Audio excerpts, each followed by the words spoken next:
Bonjour à tous, aujourd'hui on va apprendre à utiliser la réalité virtuelle. Une fois l'ordinateur allumé, on va aller vérifier s'il est bien branché sur secteur.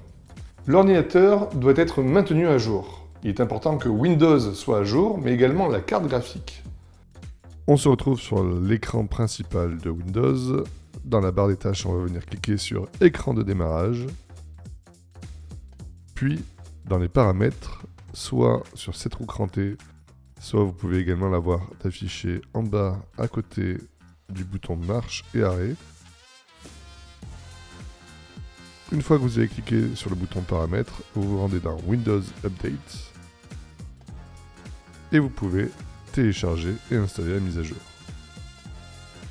Vous pouvez également cliquer sur écran de démarrage, taper Update dans la barre de recherche, puis venir cliquer sur paramètres de Windows Update.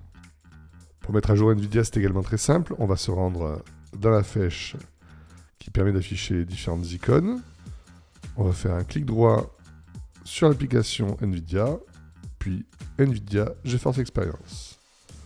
On va venir cliquer en haut à droite dans Pilote, puis venir cliquer soit sur Vérifier s'il existe des mises à jour, soit si une mise à jour vous est déjà proposée, venir cliquer directement sur Télécharger. Une fois que la mise à jour est prête, vous pouvez cliquer sur Installation rapide. Faites oui et patientez le temps que NVIDIA se mette à jour.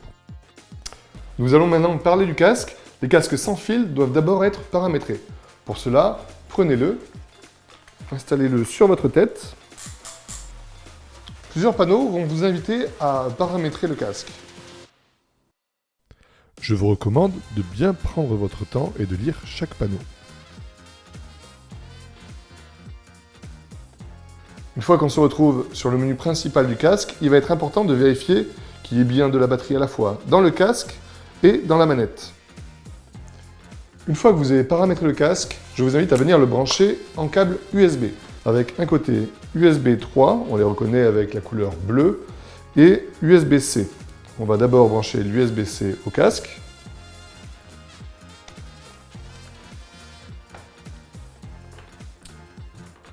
Puis l'USB 3 à l'ordinateur.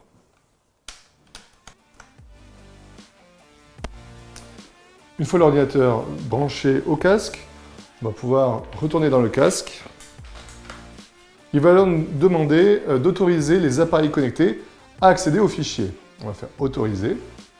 On va également après cliquer sur Activer Oculus Link, puis le menu d'Oculus Link va apparaître devant nous. On va pouvoir reposer le casque dans la zone qu'on a prédéfinie et lancer l'application de son choix.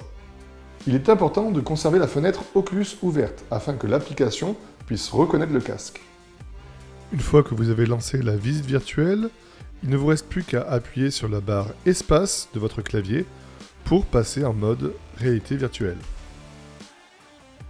Si vous rencontrez un quelconque problème lors de l'utilisation de la VR, je vous conseille tout simplement de redémarrer l'ordinateur. Vous pouvez en profiter également pour débrancher et rebrancher le casque de réalité virtuelle. Lorsque vous aurez redémarré, je vous conseille de reprendre à partir de la première étape de ce tutoriel. Cette vidéo est maintenant terminée. Je vous souhaite une excellente journée et une très bonne visite en réalité virtuelle. À bientôt.